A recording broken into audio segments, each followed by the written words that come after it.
भावांनो बघू शकता तुम्ही गाडीची अवस्था। तर गाडीचा व्हिडिओ बनवायचं कारण फक्त एकच आहे की गाडीची तुम्ही क्वालिटी वगैरे बघू शकता की गाडी एवढी दबल्यानंतर पण ड्रायव्हरला काही झालेलं नाही आहे। ड्रायव्हराचं नशीबच म्हणावं चांगलं। तर ही जी गाडी आहे इथं आता ही मनमाड चौपोलीला गाडी उभी आहे आणि ही गाडी मुंबईवरनं इंदोरसाठी माल भरून निघाली होती। तर ही ममता कॉर्गवालेची गाडी आहे। तर जो मित्र आहे माझा, ट्रान्सपोर्ट वगैरे आहे त्याचं, ममता कार्गो म्हणून। तर त्याचा साधारण ही रात्री 3 वाजता गाडीचा हा ॲक्सिडेंट झालेला आहे। मुंबई इंदोर हायवेला मालेगावपासनं जवळपास मनमाड चौपोलीपासनं साधारणतः 400-500 मीटर अंतरावर रात्री 3 वाजता ॲक्सिडेंट झालेला आहे। तर ड्रायव्हरला कुठल्याही प्रकारची काही इजा वगैरे झालेली नाही आहे।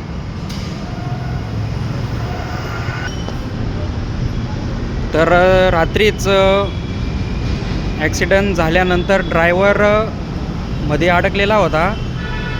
तर तिथं स्पॉटवरती काही लोक वगैरे जमा झाली होती। तर त्यांनी ड्रायव्हरला सुखरूप गाडीच्या बाहेर काढून मालेगावमध्ये हॉस्पिटलला ॲडमिट केलेलं आहे। तर ड्रायव्हरला डाव्या पायाला लागलेला आहे, फक्त काही जास्त काही लागलेलं वगैरे नाही आहे। तर भावांना तुम्हाला एक कळकळीची विनंती आहे, गाडी चालवताना गाडीत रात्रीच्या वेळेला थोडी हळू गाडी चालवत जात जा। तर तुम्ही बघू शकता झोपेत झालेलं आहे असं वाटतं मला, गाडीच्या मागून घुसून गेलेला आहे हा भाऊ। तर गाडीची तुम्ही हालत बघू शकता कशी झालेली आहे गाडीची, पूर्ण डॅशबोर्ड वगैरे गाडीचं दाबले गेलेलं आहे मधी, बघू शकता। त्याचा डावा पाय गाडीत अडकलेला होता।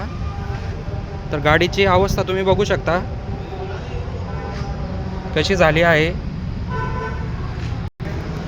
गाडी रात्री चालवताना जर तुम्हाला झोप वगैरे अगर लागत असेल तर ड्रायव्हिंग वगैरे नका करू।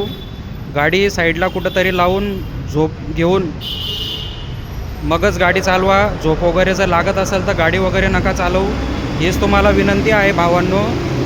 माझ्या ड्रायव्हर भावांना कळकळीची विनंती आहे।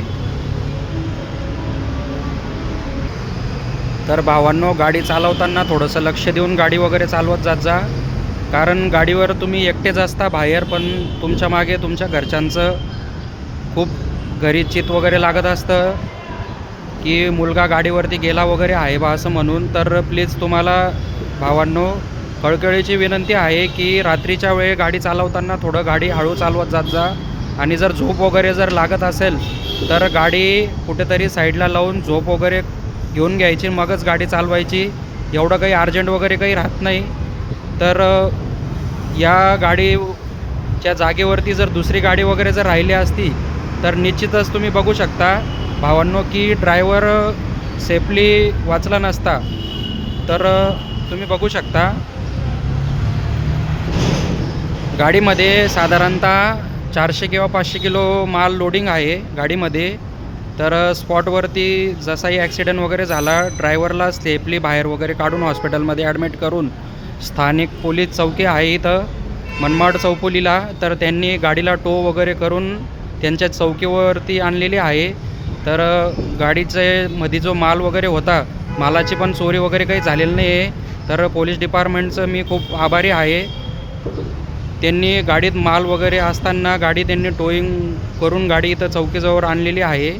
मालात काही चोरी वगैरे काही कुठल्याही प्रकारची काही झालेलं नाही आहे। डिपार्टमेंटचं खूप आभारी आहे मी।